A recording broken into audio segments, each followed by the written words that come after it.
لوگ دم سے بڑا ڈرتے ہیں. دم آپ کسی کو بولیں، کسی حاجی کو یا کسی عمرے والے کو، آپ پر دم ہو گیا تو وہ بالکل بندہ ایک دفعہ جو ہے وہ اندر سے کام جاتا ہے. آپ ارشاد فرمائیں کہ یہ دم میں اگر ڈر ہونا چاہیے تو کس شے کا ڈر ہونا چاہیے؟ بھئی ایک بکرا دینا پڑے گا، اتنے پیسے دینے پڑیں گے، یہ خوف ہونا چاہیے یا کوئی اور اس کے اندر لاجک کوئی اور بات ہے؟ دیکھیے، پیسے خرچ کرنا ایسی چیز میں جس پر آپ کا نفس خوش نہ ہو، آپ کی ذاتی خواہشات جس سے پوری نہ ہو، یہ ہمیشہ سے گرا رہا ہے.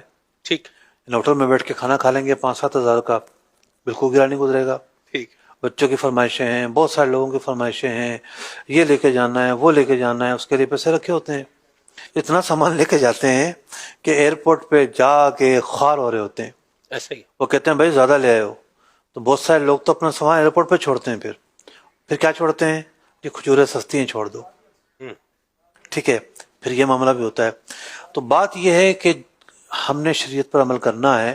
ہمارے نفس پر گراں گزرے یا کچھ گزرے، چونکہ اللہ اور اس کے رسول کا یہ حکم ہے.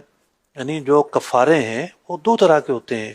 ایک یہ کہ آپ محض توبہ کریں، آپ کا گناہ کا وہ کفارہ ہوتا ہے.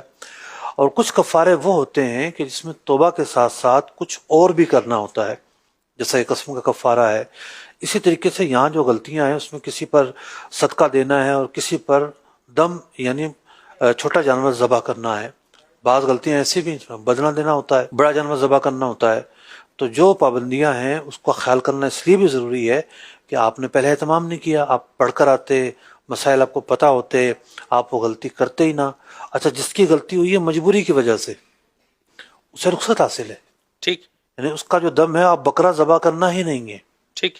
اضطراری اور غیر اضطراری کا فرق یہاں پہ کتابوں میں بیان کیا گیا ہے. ٹھیک. میں ایک پوائنٹ کلیئر کرنا چاہ رہا ہوں کہ جو دم دے رہا ہے وہ یہ کیا سمجھے کہ اب میں نے جانور ذبح کر لیا تو میری ذمہ داری پوری ہو گئی، یا اس کو توبہ بھی کرنی پڑے گی اس کو؟